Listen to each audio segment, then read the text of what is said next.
आज हम बात करेंगे फेसबुक के बिजनेस मॉडल, इसके आइडिया ने कैसे जन्म लिया और क्यों बिजनेस एक्सपर्ट्स को ये आइडिया एक फ्लॉप आइडिया लगा, इसके इन्वेस्टर्स से लेकर इसके सामने आने वाली परेशानियों तक। आज इस वीडियो में आप ये सब जानेंगे। लेकिन उससे पहले आप हमारे YouTube चैनल बप्सो बिजनेस इंडिया को सब्सक्राइब जरूर कर लें। चलिए शुरू करते हैं। तो फेसबुक की कहानी शुरू होती है 2004 से। जी हाँ, होवर्ड यूनिवर्सिटी में पढ़ने वाले दो मार्क जुकरबर्ग और एडुआर्डो लुइस सेवरिन, यही दो खुराफाती दिमाग थे जिनके दिमाग से फेसबुक का आइडिया डेवलप। दरअसल उनके दिमाग में एक थॉट आया, उन्हें अपने यूनिवर्सिटी के स्टूडेंट्स के लिए एक daily diary record tracking app बनानी चाहिए और जल्द ही उन्होंने इस पर काम भी शुरू कर दिया और बहुत कम समय में ही उन्होंने यूनिवर्सिटी स्टूडेंट्स के लिए इस ऐप को तैयार कर लिया। लेकिन शायद ही तब किसी ने ये सोचा होगा कि यह आइडिया एक दिन पूरी दुनिया में फैल जाएगा और पूरे वर्ल्ड के सबसे बड़े बिजनेस मॉडल्स में से एक बनकर सामने आएगा। जब फेसबुक की शुरुआत हुई तब फेसबुक ऐसा नहीं था। शुरुआत में ये सिर्फ एक डेली डायरी जैसा था। फिर धीरे धीरे लोग इस पर अपने फोटोज और वीडियोस भी पोस्ट करने लगे। इनफैक्ट एक टाइम पर तो कई लोग इसे डेटिंग ऐप समझकर इंस्टॉल करने लगे थे। तो 2004 में फेसबुक की कोडिंग सिर्फ मार्क ही किया करते थे और 1 अक्टूबर 2005 को मार्क ने इसे एक्सटेंड करने का फैसला किया, यानी इसे और बढ़ाने की शुरुआत। उन्होंने होवर्ड के साथ साथ इसे 21 और यूनिवर्सिटीज में भी फैलाया, यानी अब वो मार्केट में अपने कदम रख चुके थे। 26 सितंबर 2006 को उन्होंने अपनी एप्लीकेशन को सबके लिए खोल दिया, यानी अब कोई भी इस पर रजिस्टर करके इसका इस्तेमाल कर सकता था। आपके पास सिर्फ अपनी ईमेल आईडी और फ़ोन नंबर होना चाहिए और हाँ, आपकी उम्र 13 साल से ऊपर होनी चाहिए। बस फिर क्या था, 2007 में उनका यूज़र बेस आसमान पर पहुंच गया। करीब 10,000 तो सिर्फ बिजनेस पेज थे और 2008 में उन्होंने एक आइलैंड पर अपना इंटरनेशनल हेड ऑफिस बनाया। यकीन मानिए, फरवरी 2011 तक फेसबुक दुनिया भर में नंबर 1 फोटो होस्ट ऐप बन चुका था। अब तक पूरे वर्ल्ड में 100 अरब से अधिक तस्वीरें अपलोड की गई थीं और 1 साल बाद उन्होंने इंस्टाग्राम भी खरीद लिया। और हम ये तो जानते ही हैं कि आजकल इंस्टाग्राम सोशल मीडिया प्लेटफॉर्म्स में सबसे ज़्यादा इस्तेमाल होने वाला प्लेटफॉर्म है। वैसे आपको बता दूं कि मार्क्स ये जानते थे कि आने वाले समय में फेसबुक थोड़ा पीछे हो जाएगा और फोटो अपलोडिंग के लिए इंस्टाग्राम उभर कर सामने आएगा। इसीलिए उन्होंने सही समय पर इसे एक्वायर कर लिया। लेकिन इसके बारे में डिटेल में बात हम बाद में करेंगे। पहले आपको ये बता दूं कि फेसबुक ने कैसे अपने सामने आने वाली कई परेशानियों का सामना किया। 12 मार्च 2012 को याहू ने उन पर मुकदमा किया। याहू के अनुसार फेसबुक ने 10 पेटेंट का उल्लंघन किया, पर इससे उनकी फंडिंग पर कोई असर नहीं पड़ा। मतलब फंडिंग तो अब भी ठीक ठाक आ रही थी। शुरुआत में उन्होंने अपने पैसों का निवेश नहीं किया क्योंकि इन चीज़ों में ज़्यादा निवेश की ज़रूरत नहीं होती। आप सामान्य स्तर पर शुरुआत कर सकते हैं। 2004 में थिल पार्टनर ने उनकी कंपनी में इन्वेस्ट किया, $5 लाख का निवेश, जहां उन्होंने अपने 10.6% शेयर को खो दिया और अप्रैल 2005 में एसएल पार्टनर्स ने उनके लगभग 13% शेयर खरीदे। 1 साल बाद अप्रैल 2006 में उन्हें काफ़ी इन्वेस्टमेंट मिल चुकी थी। ग्रेलोक पार्टनर्स मैरीटेक कैपिटल ने धीरे धीरे करीब $500 मिलियन इसमें इन्वेस्ट किए। इतने कम समय में फेसबुक आसमान छू रहा था। इस सब के बाद फेसबुक ने बिना नाम बताए ये बताया कि एक अनजान शख्स फेसबुक में $750 इन्वेस्ट करना चाहता है। लेकिन फेसबुक ने ये ऑफर नहीं लिया, बल्कि उन्होंने $2 मिलियन में ये डील करने के लिए कहा। सितंबर 2016 में याहू ने इसे खरीदने की कोशिश की और उन्होंने $1 मिलियन का ऑफर दिया।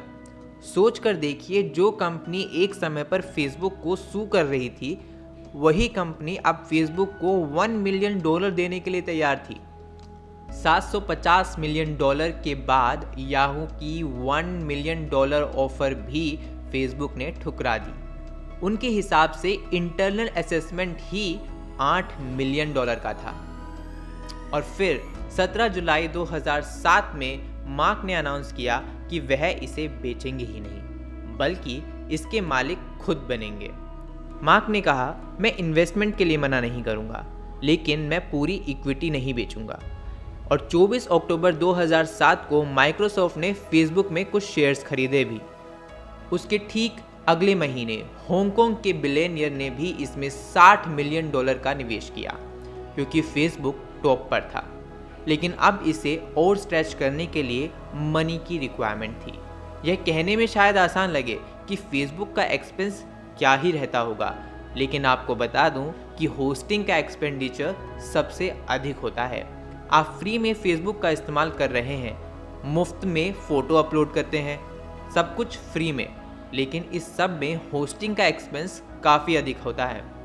अब बात करते हैं कि फेसबुक आखिर कमाता कैसे है। वीडियो की शुरुआत में हमने आपको बताया था कि हम आपको बताएंगे कि आखिर फेसबुक की कमाई कैसे होती है।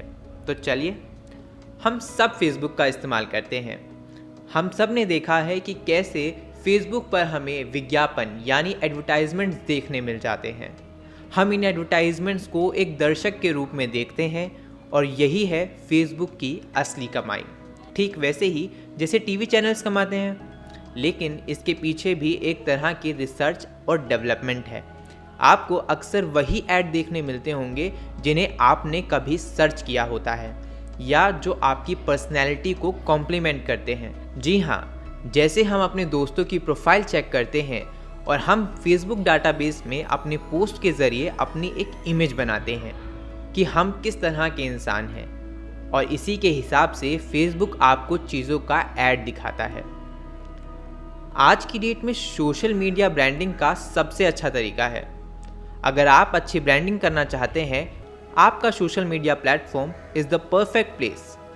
Facebook, YouTube, Instagram, Twitter, Tumblr, LinkedIn और अब तो सोशल मीडिया इतनी बड़ी है कि इसकी कोई लिमिट ही नहीं है। आप सोच रहे होंगे कि आखिर फेसबुक ये सब करता कैसे है। ये एडवर्टाइजिंग कंपनीज की हेल्प करता है। बहुत सारी लैंग्वेजेस में एडवर्टाइजमेंट चलाने के लिए माइक्रोसॉफ्ट की मदद से इसे एटलस भी मिल गया। मार्क की इस फ्यूचरिस्टिक अप्रोच के लिए उन्हें काफ़ी सराहना भी मिली। अगस्त 2008 में फेसबुक की वैल्यू 3.5 बिलियन से 5 मिलियन थी, लेकिन उन्होंने उससे पहले ही यह कह दिया कि उनकी इंटरनल वैल्यूएशन ही लगभग 8 मिलियन है। यह एक उदाहरण है मार्क की इंटेलिजेंस और उनकी फ्यूचरिस्टिक अप्रोच का। इसलिए उन्होंने इसे ना बेचने का फैसला किया। 2012 में करीब 1 अरब उन्होंने कमाया, लेकिन उनका एक्सपेंडिचर इससे 3 गुना ज़्यादा था। तभी फरवरी 2012 को उन्होंने खुद को आईपीओ के लिए दायर किया और उन्होंने $5 मिलियन की इन्वेस्टमेंट ली। इस कीमत में मार्क ने सिर्फ अपने 22% शेयर अपने पास रखे। इन्वेस्टमेंट और पैसों की ज़रूरत की वजह से मार्क के पास सिर्फ 22% इक्विटी बची थी, लेकिन मार्क की इंटेलिजेंस और फेसबुक पर उनकी मजबूत पकड़ होने के कारण वो सिर्फ 22% इक्विटी पर ही फेसबुक को अपना कह सकते थे। दरअसल उन्होंने फेसबुक के 22% शेयर अपने पास रखे और यह करके उन्होंने बहुत सही काम किया। उनके पास बड़ा वोटिंग शेयर रहा।